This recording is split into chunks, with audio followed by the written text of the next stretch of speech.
Лав гаригийн өглөө хөтөлбөртэйгээ хамт байгаа сонсогчдод баярлалаа. Бид энэ 7 хоногийн турш хүүхдийн хөгжил боловсролын талаар сэдвийг хөндөж энэ хүрээндээ мэдээлэл бэлтгэн та бүхэнд хүргэж байгаа. За өнөөдрийн зочноор бид Унаг сургалтын төвийн үүсгэн байгуулагч Атар Эрдэнэийг урьж ярилцах гэж байна. Атар Эрдэнэний хувьд бас бүгд найрамдах Хятад ард улсаас бидэнтэй холбогдож байгаа. Танд энэ өдрийн мэнд хүргэе. За баярлалаа. Бүгдээр нь өглөөний мэнд, бүгдээрээ сайхан амарцгаасан уу? За өглөөний мэнд Унаг боловсролын төвийн талаар, сургалтын төвийнхаа талаар юун түрүүнд манай сонсогчдод мэдээлэл өгөөч. Миний хувьд бол бас судлаад мэдээлэл авсан. Маш их хэрэгтэй сургалтын төв байна гэж бодсны үүднээс сонсогчдтойгоо бас энэ талаар мэдээллийг хуваалцъя гэж бодоод байгаа. За Унаг гэд манай энэ сургалтын төв нь өөрөө аюу хөөрхөн нэртэй. Тэгээ бид нэр ерөөхдөө монгол хэлийг гадаадд амьдарч байгаа монгол хүүхдүүдэд заадаг ийм сургалтын төв.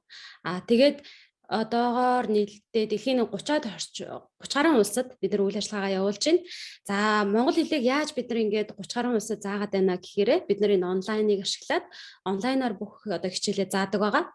За манайх одоо нийтдээ үйл ажиллагаа явуулаад 2 жил гаруй болж байна.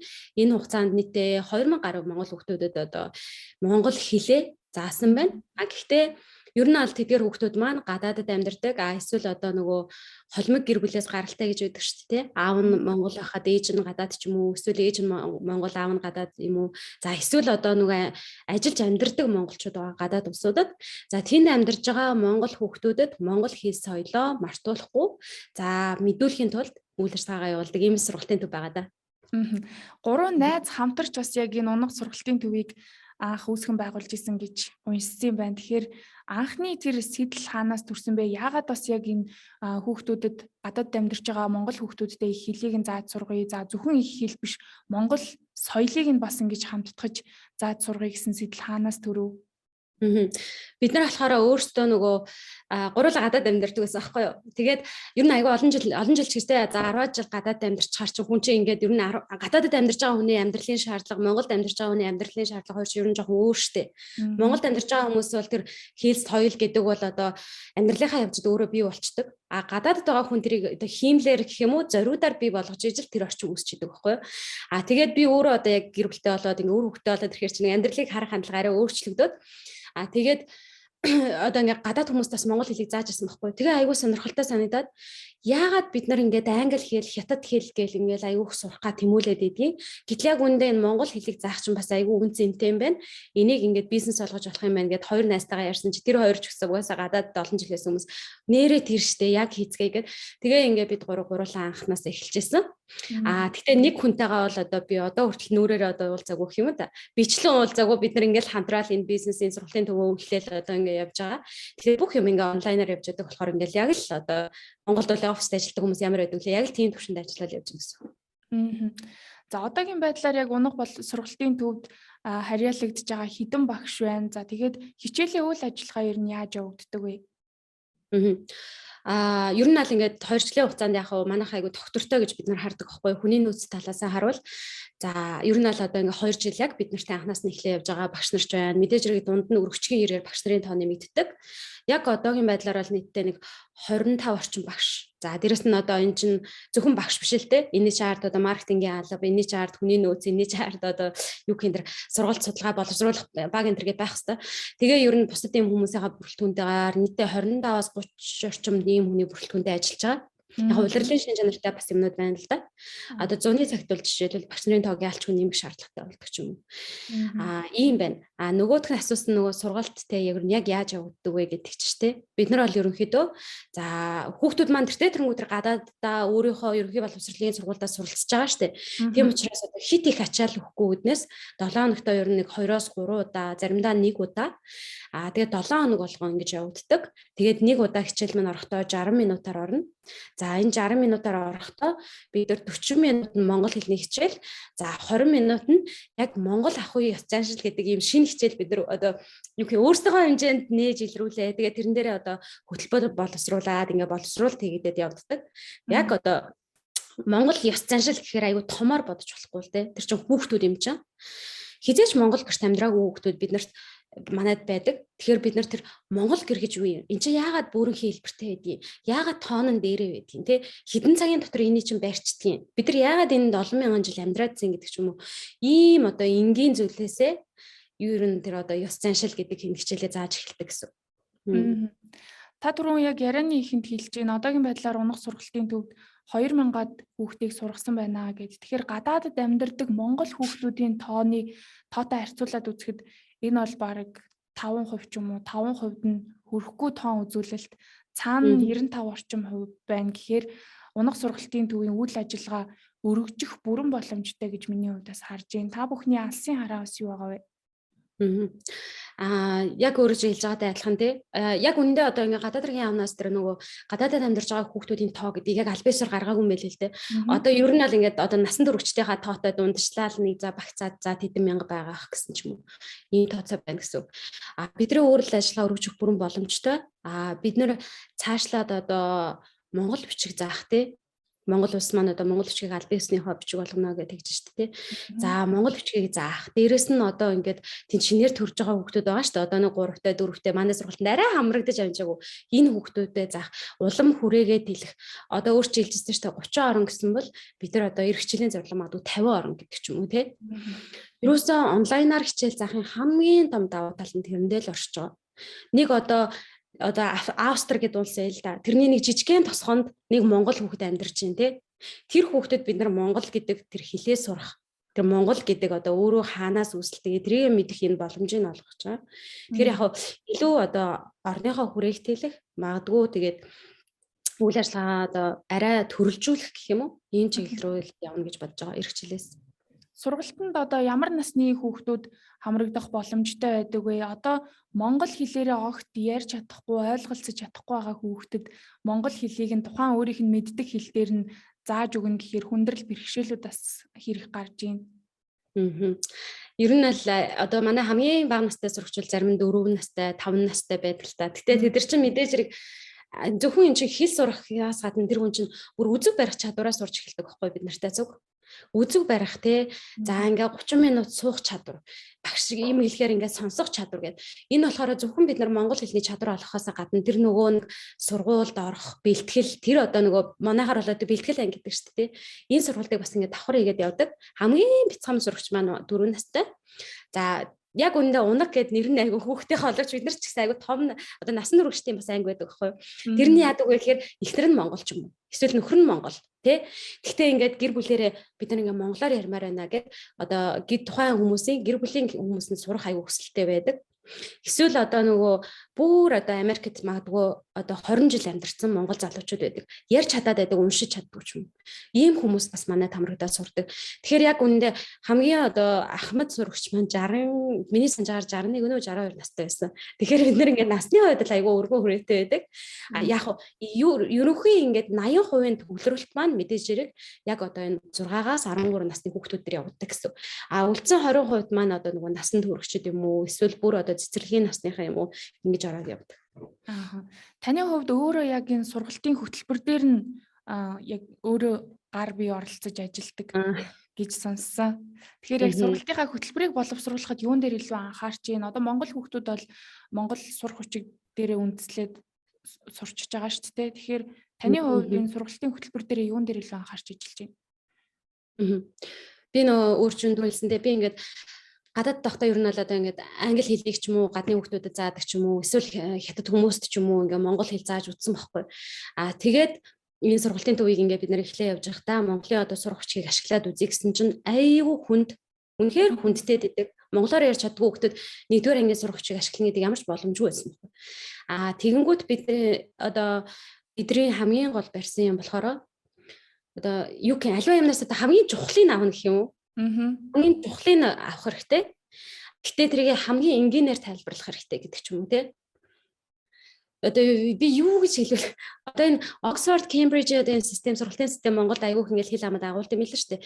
Гэхдээ тэд нар чинь яг үнэндээ бол айгүй тийм гүн мэдлэг олгох тийм сургалтын систем байдаг байхгүй юу? Өөрөө маш шингэн юмыг олон удаа давтаад тэр хүн альч талаас нь тэрийг ингээд хараад ойлгох чадвартай болдог. Монголынхыг хараад тахаар ер нь бол айгүйх мэдээлэл өгдөг сургалтын систем санагддаг байхгүй юу? маш их мэдээлэл өгөөд байдаг. Гэтэл яг эргээд нөгөө тэрийг яаж ашиглах вэ гэдэг тал дээр айгүй учир дутагдaltaй гэсэн. Тэгэхээр бид нар сургалтын хөтөлбөр дээр тэр хүүхэд энэ сургалтаас гараад одоо жишээл гадаад байдаг хүмүүс бол юм штэ. Аавыгаач сайнуул гин, ахыгаач сайнуул гин, өвөө эмээгээч гэсэн сайнуул гин, чийл гин хизээч өрн та сайн байна уу гэдэг үг ингэж хэлэхгүй те. Тэгэхээр бид нар илүү одоо нөгөө практик тал руугаа тэр хүүхэд манай сургалтанд сурлаа, гарлаа. Гэртээ хамгийн түрүүнд магадгүй ус ууй гэд хэл сурдаг те. Би ягаан өнгөнд дуртай гэд хэл сурдаг. Өвөө сайн байна уу гэж хэл сурдаг ч юм уу те.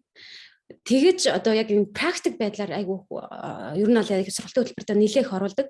Гэхдээ тэрний хажуугаар мэдээж нөгөө бичгийн чадвар, унших чадвар бол бүр ингээд заавал явна. Гэхдээ одоо ингээд нэг хичээл дээр 20 үг заах ерөөсөө чухал биш. Хамгийн гол юм нь юу гэхээр ерөөсөө одоо аль ч хэлний үгийн сан чи ерөөсөө үйл үгээсээ хамаардаг байхгүй юу? Бид нар одоо цагаан гэж үг хэлээд байвал чи намайг магадгүй ойлгохгүй шүү дээ. Би ингээд цагаан гэдэг юу гэдэг нь ойлгохгүй шүү дээ. Би харин идэ гэвэл чи намайг ойлгоно шүү дээ. Энэ хүн нэр байгаа юм байна. Би магадгүй одоо айраг гэдэг чи ойлгохгүй шүү дээ. Харин би ууй гэвэл энэ хүн уух гэдэг байна гэх. Тэгэхээр аливаа хэлний чинь нөгөө яг үндсэн цогцсон яг үнэндээ тэр үйл үгэндээ явж байдаг. Тийм болохоор бид нэр илүү одоо сургалтын систем яг энэ практик шин чанар руугаа гэх юм уу эхлээд за бид нар үйл үгээ эхэлж төвлөрүүлж заая. За дараа нь ингээ холбоог болгоё. За дараа нь бид нар ингээ богино хэмжээний өгүүлбэр болгоё гэж яг ийм системтайгаар явж байгаа гэж. Би яг үндэ яг өөрөө айгүй ингээд энэ хөтөлбөр дээр айгүй оролцдог болохоор ч тэгж байгаа юм биш л дээ. Гэхдээ яг үннийг хэлэхэд манай хөтөлбөр үнэхээр сайн. Айгүй тийм нягт гэх юм уу айгүй сайн санагддаг ш надад. Би айгүй сэтгэл хангалуун байдаг. Монгол хэлний хувьд одоо 6 төвшөнтэй гэж хэлсэн шүү дээ. Тэр төвшөнгүүдээ бүгднгийн одоо унаг, дааг гэд нэрлэлсэн байсан. Энэ их сонирхолтой санагдсан нэгдүгээрт, хоёрдугаарт болохоор ингэж 6 төвшөнд хуваагаад та бас өөрөөсөө хэлж гин энэ хүүхдүүдийг ингээд одоо төвшингээр нь сургахад хэдий хэр хугацаа зарцуулагдах вэ? Танай сургалтын төвд одоо 1-р төвшнөөс 6-р төвшин хүртэл сурахад хэр удаа хугацаа зарцуулагдах вэ? Яг одоо тэр нэрний хувьдаар болохоор бид нар ер нь бол одоо тийм Монгол ёс заншил, Монгол хэл заагаад байгаа учраас хүүхдүүд одоо ингээд асуухаар шүтлэн үхэр гэж ямар үхэр юм мэдэхгүй тий. Одоо гадаад хэлэнд энэ хятад хэлч байд юм уу, Европ хэлэнд ингээд анзаараад хахаар ерөөсөө юм байдаг хгүй. 1 настай үхэр, 2 настай үхэр, 3 настай үхэр л гэж байдаг болохоос Монгол шиг одоо ингээд нас амтан болгонд нас болгондоо өөр нэртэй байдаггүй. Тэгэхээр ингээд багч гэсэн одоо энэ бидний харуулгаа зориод байгаа юм бол ерөөсөө энэ аюу чухал штэ. Эн чинь бидний одоо өв соёл нөгөө Монгол үнцэн гэдэг байгаа чи амар энгийн юмнаас эхэлж байгаа штэ. Хятад жишээлбэл би ингээм амьдарч штэ. Газар тариалангийн амар олон нэршилтэй. Нэг бид нар тал газар, хангаа газар гээд говь газар гээд 3 нэршилтэй байхад тэр хүмүүс ингээд 20-30 нэршилтэй. Монгол хүмүүс мал аж ахуйн одоо үндэс суурьтай учраас мал аж ахуйн тэр түүхийд мал аж ахуй дээр хичнээн өөр нэршилтэй тий. Ирэг хон байна те, эр хон байна, ирэг гээд байна ингээл гуцуухан гэл байна те. Шаал ийм одоо соёл нь өөрөө энэ дээрээ явж байгаа болохоор бид нар ингээд төвшнгөө тэгж нэрлэе гээд аюух бодсон. Тэгээд өөрөө ч нөгөө яг дараагийн асуулт нь болохоор ер нь бол ингээд нэг төвшин маань 2 сар байдаг. Хүүхдүүд тэгэхээр нэг жилийн хугацаанд ямар ч тасралтгүй явъя гэвэл нэг жилийн хугацаанд яг манай 6 төвшнийг дүүрэх боломжтой. Тийм. Тэгээд одоо бол ингээ манай хүүхдүүд ер нь бол айгүйх яаж ингээд яг одоо ингээд тууштайгаар явж байна. Одоо анхан бол айгүйх одоо ингээл унах шатаа төгсчөөл ингээл унах шатаа төгснөд чинь 2 сарын дотор тэр хүүхэд Монгол хэлний 35 үсгээс сурчиж байгаа байхгүй юу? Монгол тийм баг байхгүй хаа миний бодлоор би сайн мэдэхгүй л юм л та. Айгүйх бол 1-р ангид сурахдаа 35 үсгээ нэг хичээлийн жилийн туршид үзээд тэгээд үсгэлийн баяраа хийж байгаа шүү дээ. Бид нар болохоор тэрийг 2 сарын дотор хийж байгаа. Тэгэл аах ч гэсэн ингээ багш нар бүр гайхаад одоо бид нар айгүй олон жил ажилласан багш нартай л хамтарч ажиллаж байгаа шүү. Тэгэхэд л ингээл тийм байхгүй те баг боломжгүй онлайнаар штэ гэл яг үнэ хэлгээд ингээ онлайнаар яг зөв зэгцтэйгээр тэрийг ингээ зааж чадах юм бол танхимд байгаагаас ч илүү үр дүнтэй. Зарим тал дээр. Маш олон зураг одоо тэр видео те бүх олон талын тийм давуу талтай. Тэгээд ер нь бол одоо хүүхдүүд бол одоо зөвхөн ингээ унших нь хангалтгүй юм байна. Уншаад уншснаа ойлгох хэрэгтэй юм байна. Уншаад ойлгочих юм ч одоо өөрөө бичих хэрэгтэй юм байна гэд. Одоо манай ер нь ингээд шатуудад айгүй хүүхдүүд одоо тэр соёолын шатанд, театр азрах шатанд, тэр хязгаарлалын шатанд ингэж үргэлжлүүлж сурч байна одоо.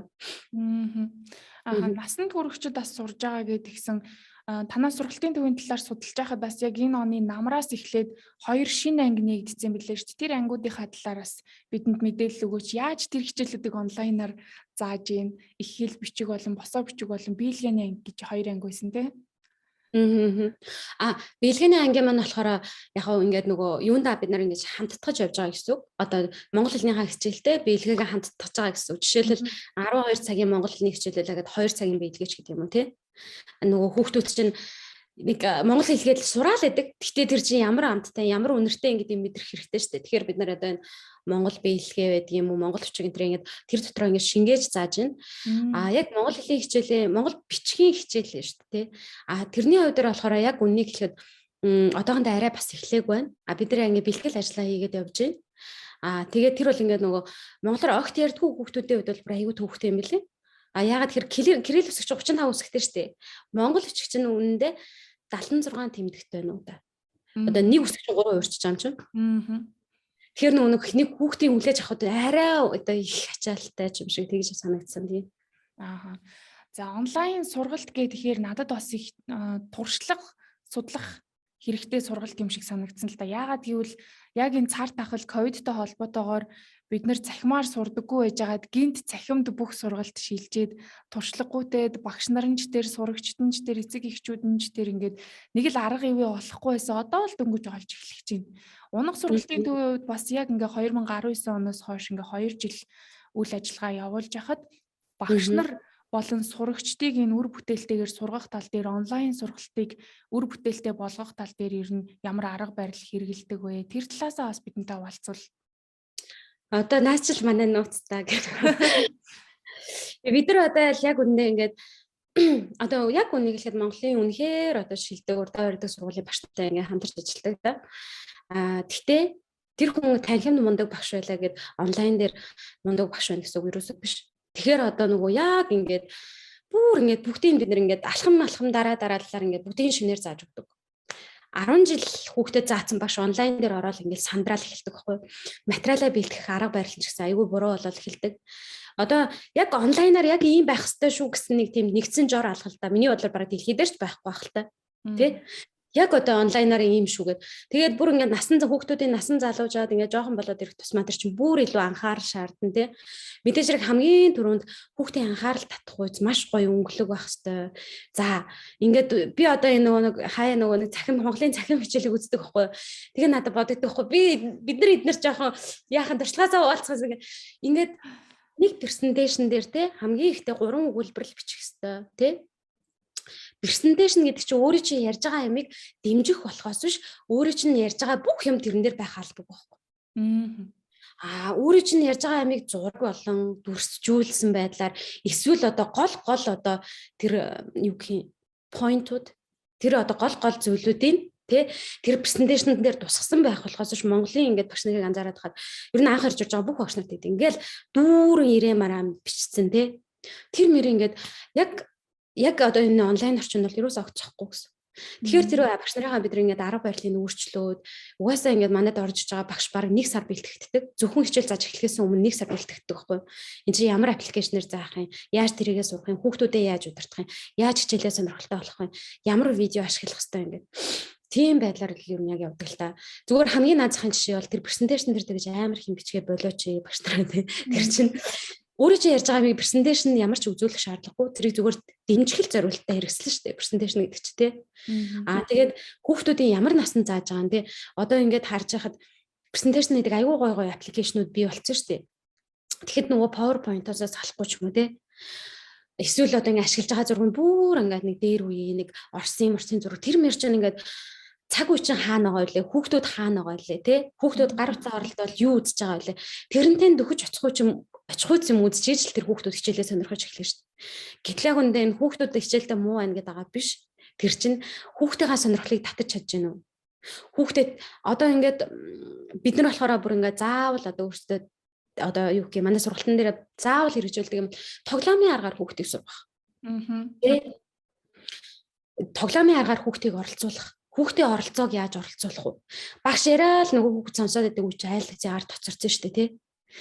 Яаж тэр тоглоомын аргаар хүүхдэд оролцуулах вэ? Ийм талуудаас нь ер нь жоохон хардаг л да. альва хэл чинь хүнийг 13 нас хүртэл яг ингээд мөн төрлөх хэл нь болж тогтдог гэх юм уу? Монгол хүн бид нар ярьж шít 6 настай да. Аава ээжээ би ууж исэн, ингэжсэн тэгжсэн. Гэхдээ энэ ярианы хэл гэдэг чинь мөнх юм биш. Бичгийн хэл сурж иж хүн тэр одоо хэл нь хүнд яг ингээд тогтдог гэх юм уу? Бичгийн хэл сураад тэр хэлээрээ шүлэг гэдгийг ойлгоод сэтгэл нь хөдлөөд нөгөө нэг одоо ээжийн тухай дуугаа сонсоод ямар гоё юм бэ гэд ингээ бодсон цагт тэр хүүхдийн төрлөх хэл нь тогтлоо гэж одоо үзэж байгаа байхгүй хэл шинжлэхээ үднээс.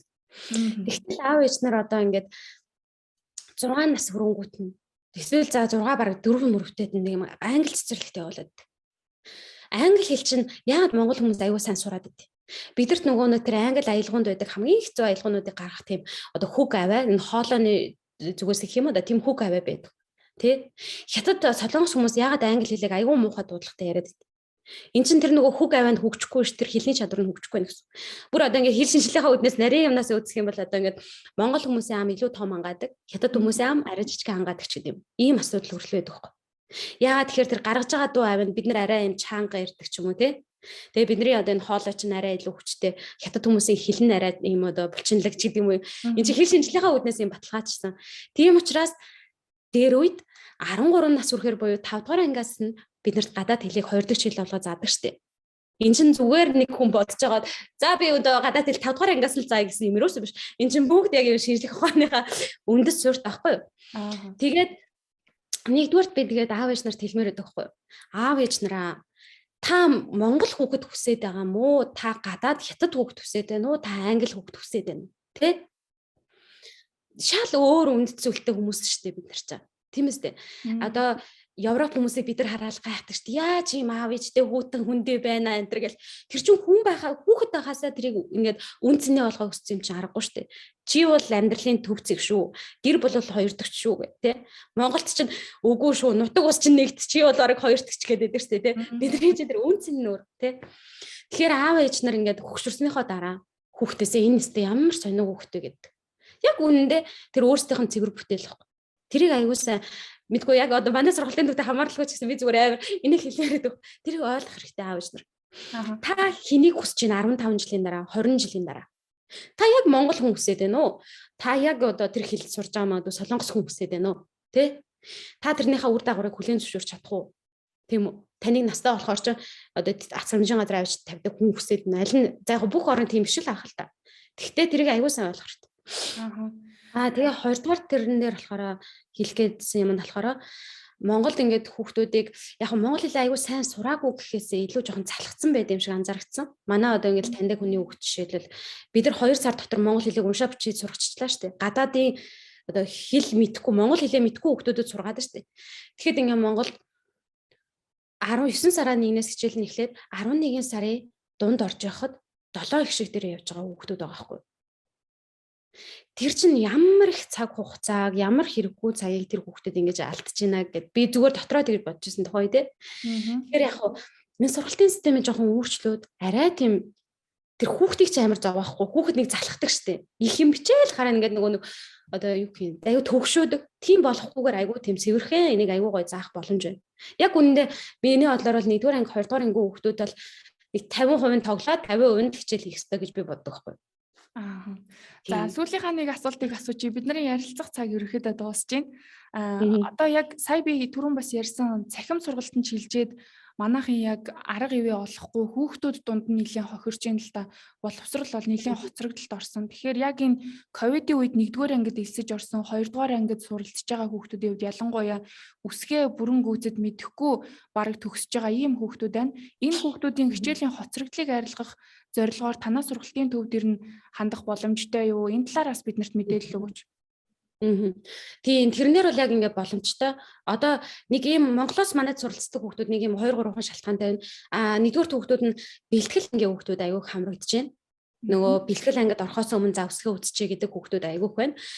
2-дугаар хүүхдүүд нь гадаадаас очичоод одоо жишээл Монголоос явахдаа 7-дугаар ангиас явсан хүүхэд гадаадд 2 жил амьдарчаад буцаад ирэхдээ тэр хүүхд чинь 10 дугаар ангиас орох хэрэгтэй байна шүү дээ. Гэтэл яг үүндээ нөгөө нэг шалгалт өгд юм байлээ. Тэгээд шалгалт өгөхөөрөө тэнцдэггүй монгол хэлээрээ тэнцгээ болчдөг. Тэгэхээр тийм хүүхдүүд бас хамрагдаж байна. Одоо гадаадад хэсэг хугацаанд амьдарч байгаад ирээд Монголдо ирээд нөхөрлөе гэсэн хүүхдүүд байна. Тэгээд яг 3 дугаарт үрэж ярьдаг. Одоо 1-р анги төгссөн хэрнээ өсгөө сайн танихгүй ялахгүй нөгөө оо хоёроо зэрэгцүүлээд уншаадаг. Тийм хүүхдүүд бас ингэ хамрагдаж байна. Тэгэхээр яг ийм хүүхдүүд бол боломжтой. Манайх руу унах сургалтын төв рүү ингээд манай пэйж хуудас руу бичээрэй. Манай менежерүүд баг одоо миний бодлоор бол минутын дотор айгүй хариулт өгнө. Тийм байна. Би бас яг өөртөө чинь холбогдохдоо танаа пэйж хуудасаар холбогдсон маш хурдан хариу өгдөг юм билээ. Тэр нь надад бас маш их таалагдсан.